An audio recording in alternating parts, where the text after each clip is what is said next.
A coalition of media organisations has petitioned a Nevada court to open up the secret proceedings of a legal battle which could determine the future of the Murdoch media empire.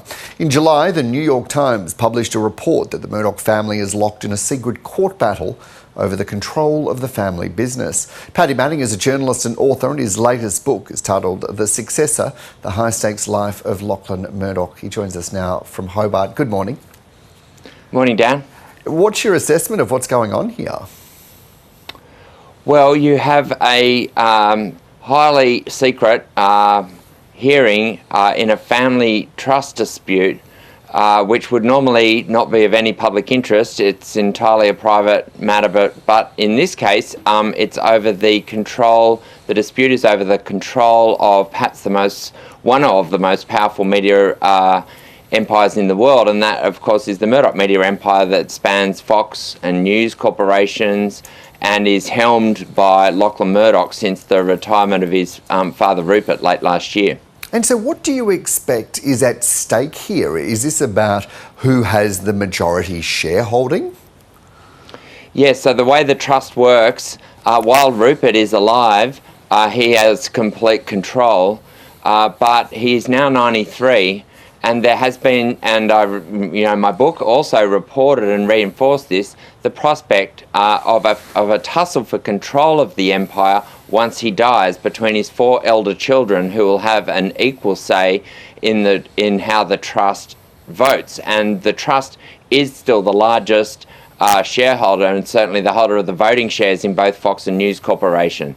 And so what you have here is an attempt to expand the voting power on the trust of Lachlan Murdoch at the expense, on its face, of his 3 siblings, who will have less voting power if Rupert and Lachlan are able to amend the family trust.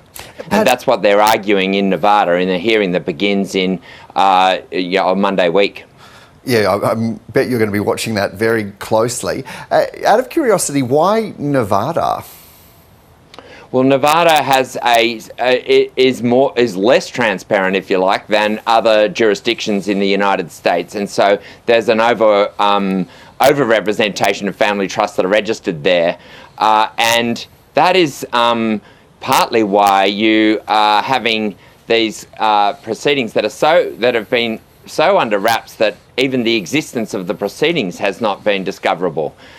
So that is what the coalition of media organisations are arguing, is that even if the proceedings themselves are closed, there is a constitutional right of access, and you've got the New York Times, which broke the original story about the existence of this dispute by virtue of a leak, and they obtained a sealed court document, which nobody else has. And so they're arguing for the proceedings to be opened up alongside CNN, AP, Reuters, the Washington Post, a few other organisations. So it is a significant case.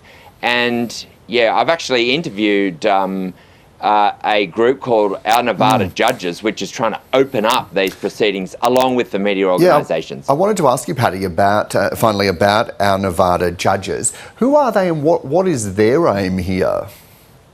Well, because Nevada has been traditionally, more secret in its civil proceedings, and including here in probate, they have been campaigning for. They're an open justice group, non-profit, that have been campaigning very successfully to open up these proceedings.